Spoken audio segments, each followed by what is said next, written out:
Des chansons qui babillent, des baisers brisés rendus, des fragments qui pétillent en avant les grands crus. Et pif, et paf, et pif, et pouf, et pif, et paf, et pif, et pouf. Oui, voilà la vie parisienne du plaisir, avec la laine. Oui, voilà la vie parisienne, voilà.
Faut que ça aille vite.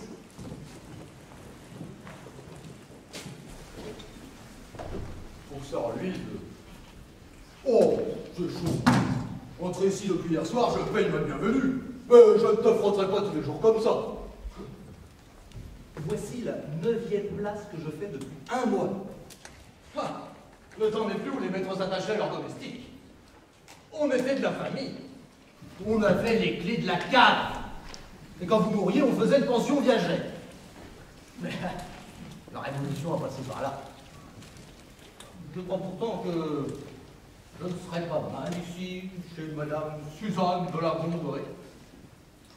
Mais il y a une chose qui me froisse. Je crains d'être entré chez une cocotte. À chaque instant, il vient des petits messieurs qui apportent des bouquets. Si elle n'a qu'une connaissance, passe, mais si ça prise d'inconduite, je partirai. Ou alors, je demanderai une forte augmentation. D'autant plus que cette maison est pleine de couronnets. On s'y enroule. Personne ne ferme les portes ici. De toute façon, c'est toujours pareil. Pardon, monsieur? Fermez la porte! Oui, voilà. Je demande Madame Suzanne de la Bondrée. Tiens, un petit crevé. Pauvre enfant, vous ne craignez donc pas de faire du chagrin à votre famille? Moi, je demande Madame Suzanne de la Bondrée. Elle n'est pas levée. Bon, à 9 heures. Allons, donnez-moi votre bouquet, on le mettra dans le tas. Ah, mais je n'apporte pas de bouquet, je suis élève en pharmacie. Ah, un travailleur. Ah bah alors, asseyez-vous. Ah non, merci. Merci. J'ai une consultation à vous demander. Votre maîtresse, votre belle maîtresse est venue hier chez mon patron, Monsieur Bigouret, et elle a apporté elle-même une recette pour adoucir la peau. Alors, je rapporte la mixture. Très bien, remettez-moi votre fiole. Ah non, je ne veux la remettre qu'elle-même. C'est une potion de confiance. Je reviendrai à midi. Attendez. Je voudrais vous consulter sur un rhume. C'est donc ici qu'elle respire. C'est donc là qu'elle promène ses petits pieds. Oh, c'est dans ce fauteuil qu'elle daigne parfois reposer ses grâces. Qu'est-ce qu'il a? Bon, il faut vous dire que j'ai contracté un rhume de cerveau. Ah, je connais ça. Ah, le rhume de cerveau est une inflammation de la muqueuse. La muqueuse, c'est une espèce de tapisserie qui tapisse notre intérieur. Et quand la tapisserie s'inflamme, on éternue. Voilà ce que c'est que le rhume de cerveau. Très très bien. Mais qu'est-ce qu'il faut faire? Il faut se boucher, ça dure 8 jours. Les gens riches se mettent le nez sur une infusion de guimauve. Alors, ça dure 9 jours. Bon, allez, merci. Ah, vous êtes heureux, vous. Quoi? Oui, vous la voyez tous les jours, entrer, sortir, boire, manger, dormir. Mais qui sort? Votre maîtresse, la plus belle femme qui soit jamais entrée dans la pharmacie Vigouret. On dirait que vous en êtes amoureux. Amoureux? Oui. Ce n'est pas assez. Abruti, voilà le mot. Je suis un homme sérieux, moi. Quand j'aime une femme, c'est pour toujours. À chaque fois que j'aimais une femme, ça a été toujours pour toujours. Eh bien, voulez-vous que je vous donne un conseil? Donnez, mais je ne le suivrai pas. Remettez-moi votre fiole et ne revenez plus jamais. Je ne vous remettrai pas ma fiole, et je reviendrai midi. Adieu. Bonjour. Ah, ce n'est pas de l'air qu'on respire ici, c'est une évaporation de myrte et de rose. Moi, je reviendrai midi. Pauvre garçon. Ah, sapristi, il ne va pas faire sa porte.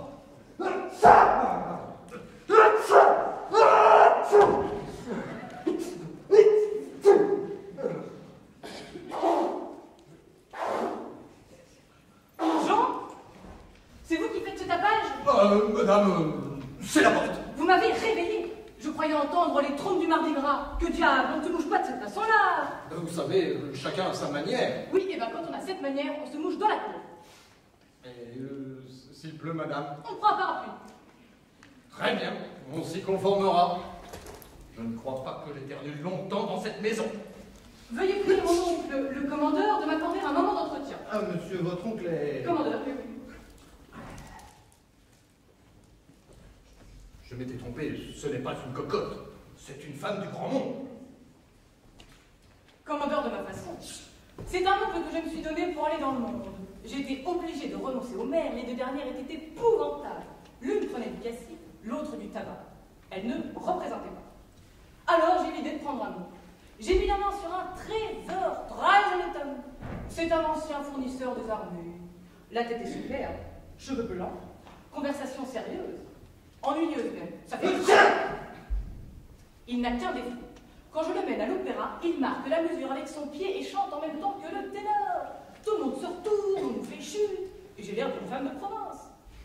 Je l'ai fait demander pour lui adresser quelques représentations à ce sujet.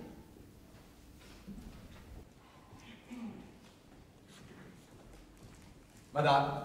Eh bien, il va venir? Je ne crois pas, madame. Monsieur le commandeur, votre oncle a déménagé hier soir. Comment déménager? En ce sens qu'il a emporté tous les meubles de sa chambre. Ils sont à moi, ces meubles. Oh, il les aura sans doute emballés par mes gardes. C'est pas possible. Il n'a rien laissé. Si, les chenets et une lettre. Donnez.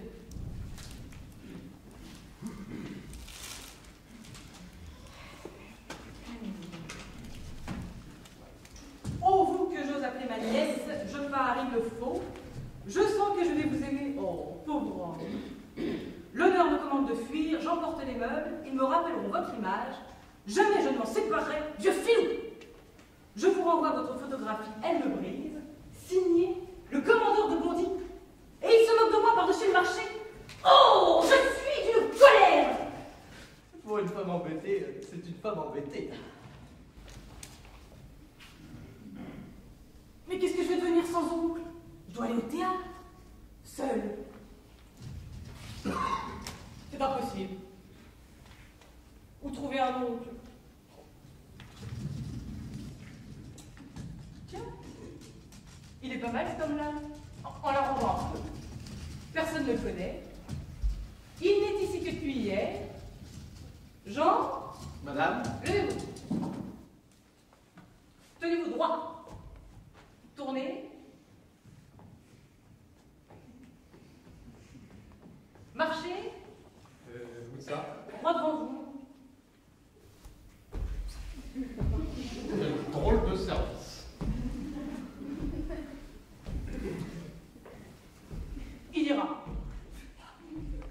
Il va. Cessez. Dites-moi, êtes-vous un peu lettré? S'il vous plaît. Oui, quand vous parlez, évitez-vous le cuir. Oh, moi, madame, j'ai été garçon de classe à l'institution sous à l'eau. Hein? Et sans la fatalité qui s'est acharnée après moi... Alors, causons. Voulez-vous être mon oncle? Qu'est-ce qu'il y a à faire? C'est très simple. Vous m'accompagnez partout. Au bal, au concert, au théâtre. J'adore ce divertissement. Vous souffrez avec nous? Nous? Moi? Et si par hasard quelqu'un devait se permettre envers votre nièce quelques propos familiers... Compris, je m'en irai. C'est une cocotte. Mais non! Vous fronceriez le sourcil, comme ça. Ah, alors, c'est une femme du monde. C'est dit, vous acceptez? Pardon. Et les appointements? Ah, sont modestes, 100 francs par mois. Mais il y a les cadeaux. Les cadeaux de madame. Mais non, imbécile. Décidément, c'est une cascadeuse. Si elle n'a que 2 ou 3 connaissances, je fermerai les yeux sur les autres. Pardon. Oui? J'avais encore quelque chose à demander à madame. Mais comment est-on habillé? Ah, entièrement. Il y a là dans cette chambre un costume tout neuf que j'avais fait faire pour le commandeur. Vous êtes à peu près de la même taille. J'avais pour ami un secrétaire d'ambassade qui avait fait obtenir à mon oncle une décoration étrangère. Bon, et puisqu'elle est restée après la vie, vous la garderez. Une décoration? Je tâcherai de m'en rendre digne.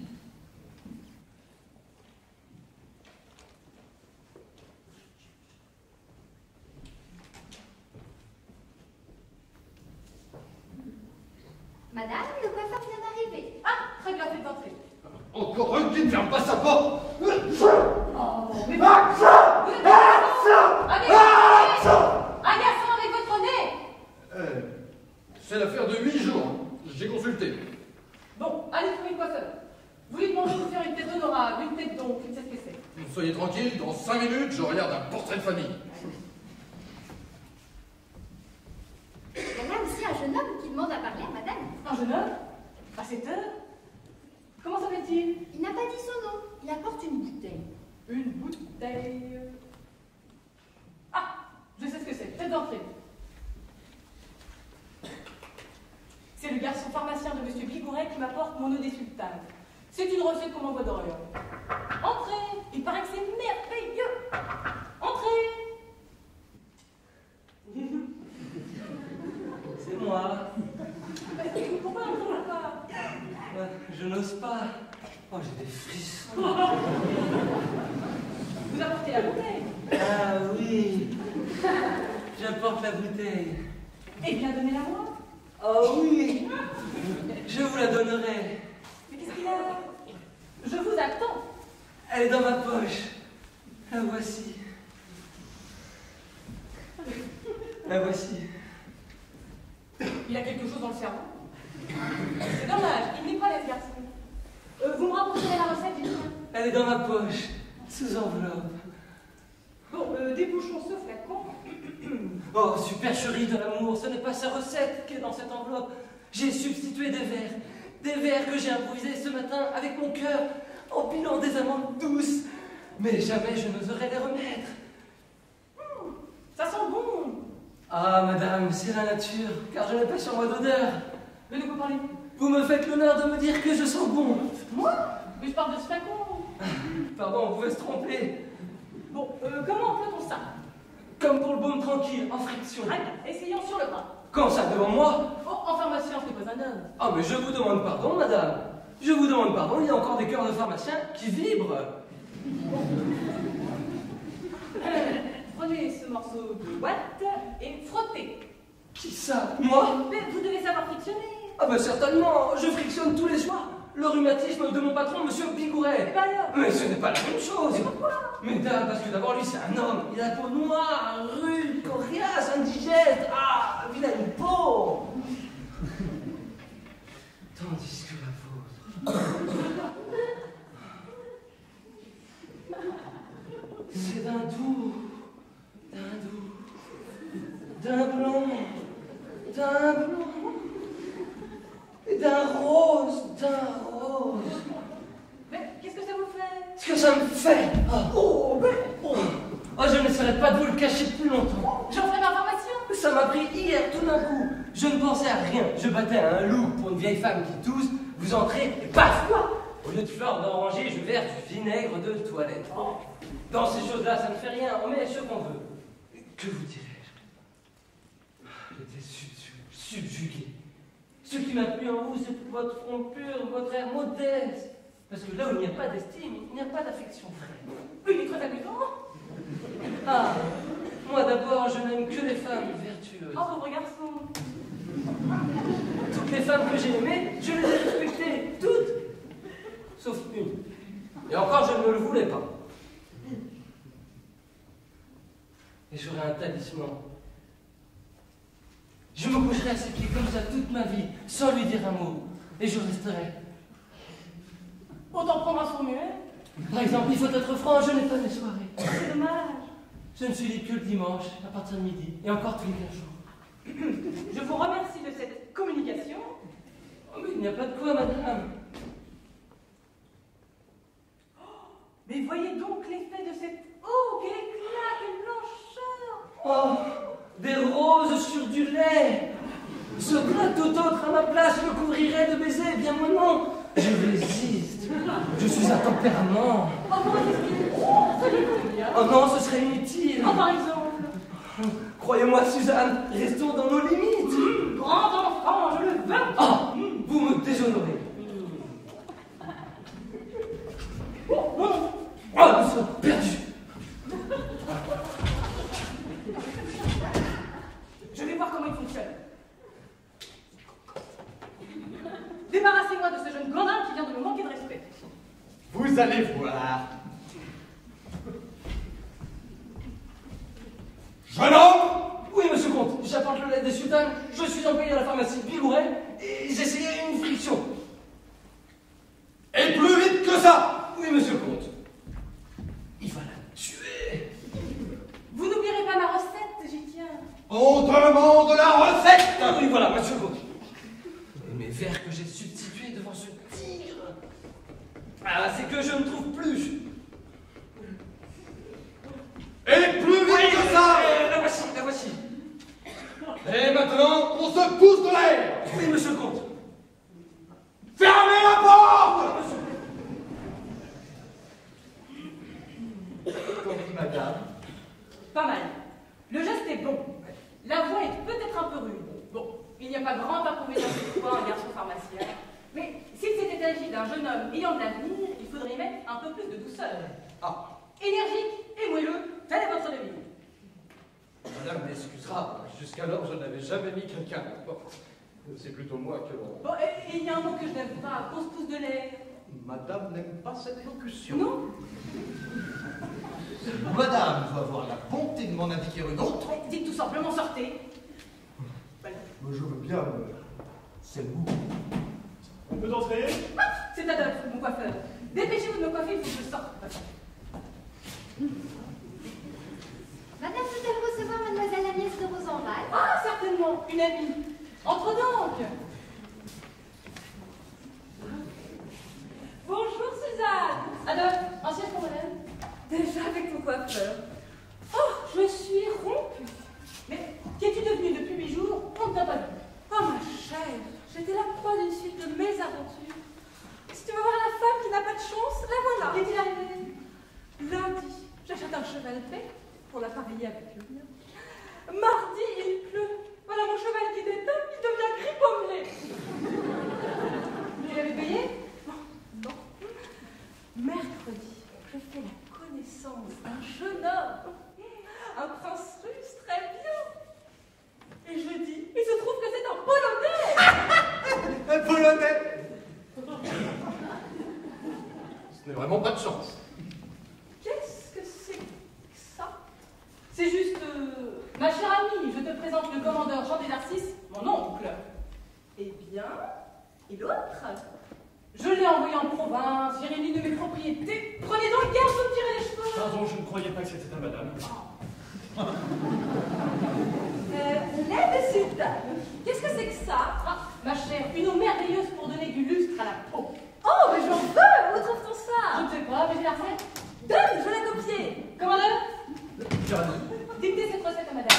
avec plaisir.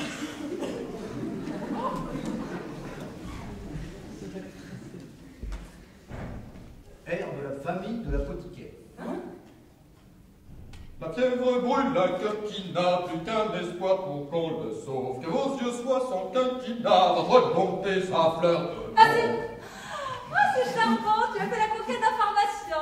C'est adorable. Je ne vois rien de comique là-dedans. Mon, vous irez ce soir chez M. Bigouret pour lui retirer la recette à laquelle je tiens beaucoup et vous lui remettrez les inconvénients de son commis. Soyez tranquille, je serai énergique et pas moelleux. Voyons, calme-toi. Je n'en parlerai à personne. Que ferons-nous ce soir? Je ne sais pas. Voyons les théâtres. Allez. Ah, français, Zahir, opéra comique, l'Adam Blanc. Est-ce une première? Non. Au Châtelet, on donne le trou de la mort, drame en 5 actes et 3 ballets. Oh, tu dois être gentil. Oh, quoi donc? Il vient de descendre au Grand Hôtel un Américain sur Gladiator, dont la fortune s'élève, dit-on, à plus de 30 millions. 30 millions? Mazette? Ça lui fait de l'effet. Cet Américain a fait don au jardin d'acclimatation d'un éléphant qu'il va régulièrement visiter tous les jours à midi. 11h30. Je te quitte, chère amie, l'affaire pressée. Au revoir, adieu. Je crois que la chance me revient. Vous êtes bien imprudent de lui indiquer un pareil trésor. Je parie qu'elle court au jardin d'acclimatation. Je m'en doutais. Ah, mais c'est au jardin des plantes qu'il a confié son éléphant. Et j'y vais. Très fort. Oui, mais c'est l'autre qui n'a pas de chance. Oui, mon chapeau, la voiture. Bien, madame. Vous, votre paletot, tiens. Oui, mon paletot, ma canne. Tout de suite, monsieur. Bon, et rappelez-vous, hein, quand nous serons là-bas, pour l'américain, du moelleux, de la dignité, et pour l'éléphant, du sucre. J'en achèterai. Allons conquérir l'Amérique.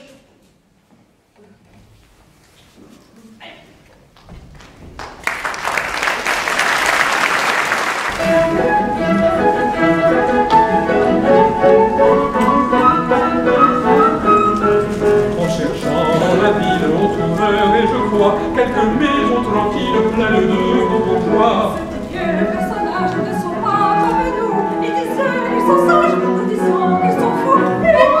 Et paf, et pouf, et paf, et pouf.